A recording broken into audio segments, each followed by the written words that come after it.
आसमान से बरसती मिसाइलें जो अशांति को दिखाता है, और ये मंजर हाल ही में फिलिस्तीन और इजराइल के आसमान में दिखा था, जहां दोनों देश में से एक भी पीछे हटने को राजी नहीं है। बस चाहते हैं तो एक दूसरे को मिटा देना। एक तरफ कोरोना से दुनिया लड़ रही है तो दूसरी तरफ हमास और इजराइल के बीच 2014 की गर्मियों में 50 दिन तक चले युद्ध के बाद ये सबसे बड़ी लड़ाई छिड़ी हुई है।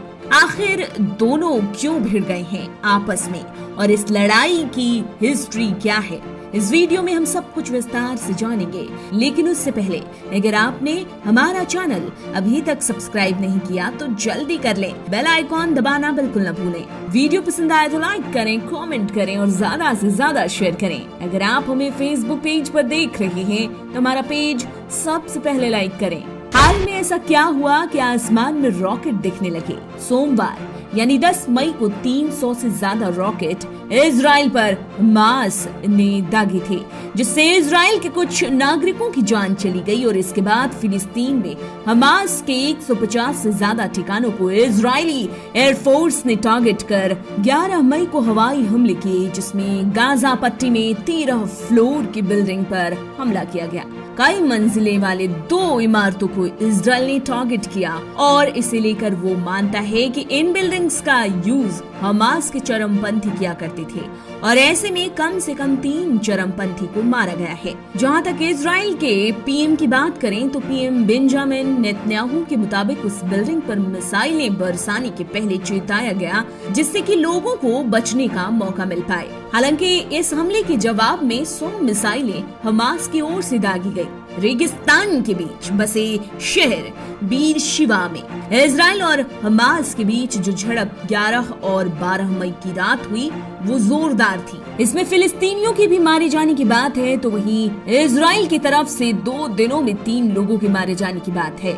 बताया जाता है कि इसमें एक भारतीय महिला भी शामिल थी। विवाद के क्या कारण हो सकते हैं? इजराइल सुप्रीम कोर्ट का एक आदेश हो सकता है विवाद का कारण। इजरायली सुप्रीम कोर्ट ने पूर्वी जेरूसलम से फिलिस्तीनियों के 7 फैमिली को 9 मई को निकालने के आदेश दिए थे, जिसके बाद हिंसा शुरू हुई, जिससे फिलिस्तीनियों में नाराजगी थी और इजराइल में कई जगह इस पर प्रोटेस्ट हुए। दरअसल उन घरों को खाली कराने के लिए कोर्ट ने कहा था जो इजराइल के गठन से पहले 1948 में यहूदी रिलीजन एसोसिएशन के अंडर आते थे। तनाव का दूसरा कारण जेरूसलम से जुड़ा हो सकता है। दरअसल जेरूसलम और उसके आसपास की जगहों पर इजरायली पुलिस की अकड़ से अशांति फैली हुई है। बीते सप्ताह अल अक्सा मस्जिद से झड़प की शुरुआत हुई, जिसे इस्लाम में तीसरी सबसे पाक जगह कहा गया है। पुलिस ने आंसू गैस के गोले दागे तो वहीं फिलिस्तीनियों ने इजरायली पुलिस पर पत्थर बरसाए।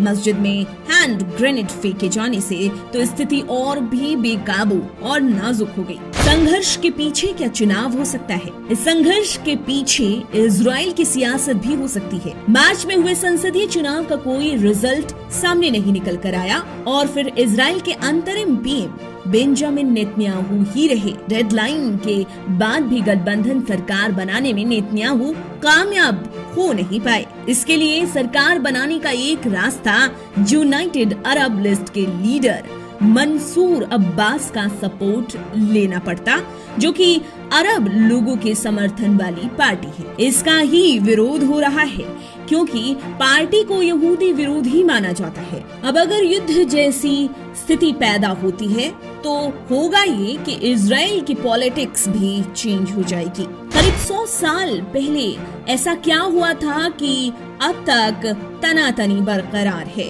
पहले विश्व युद्ध के वक्त आज का इजराइल तुर्की का भाग था, और ये ओटमन साम्राज्य था। पहले विश्व युद्ध में मित्र देशों के अगेंस्ट खड़ा हो गया था तुर्की। ऐसे में तुर्की और बर्तानिया आपस में भिड़ गए आमने सामने, और ब्रिटिश शासन ने युद्ध जीता और ओटमन साम्राज्य खत्म हो गया। तब यहूदियों में जियोनिज्म की भावना उफान पर थी, और वो एक अलग यहूदी राज्य बनाने की चाह रखते थे।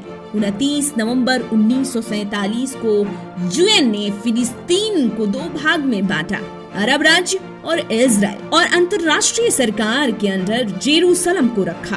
पर अरब देशों ने इस फैसले को सिरे से नकारा, जिसके 1 साल बाद खुद को आजाद देश घोषित कर दिया इजराइल ने, जिसे अमेरिका ने भी मान्यता दे दी। हालांकि अब अरब देशों और इजराइल में खटास बरकरार है, कई युद्ध भी हुए हैं। अमेरिका के साथ से इजराइल हर लड़ाई में हावी रहा अपने अरब देशों के दुश्मनों पर। इजराइल और फिलिस्तीन के बीच विवाद के कुछ पॉइंट्स पर गौर करना चाहिए।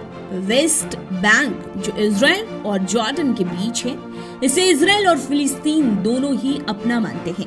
इस पर 1967 की लड़ाई में इजराइल ने कब्जा जमाया था। गाजा पट्टी, जो इजराइल और मिस्र के बीच है, और इस पर हमास का कब्जा है। 2007 में इजराइल ने इस एरिया पर कई सारे बैन लगाए।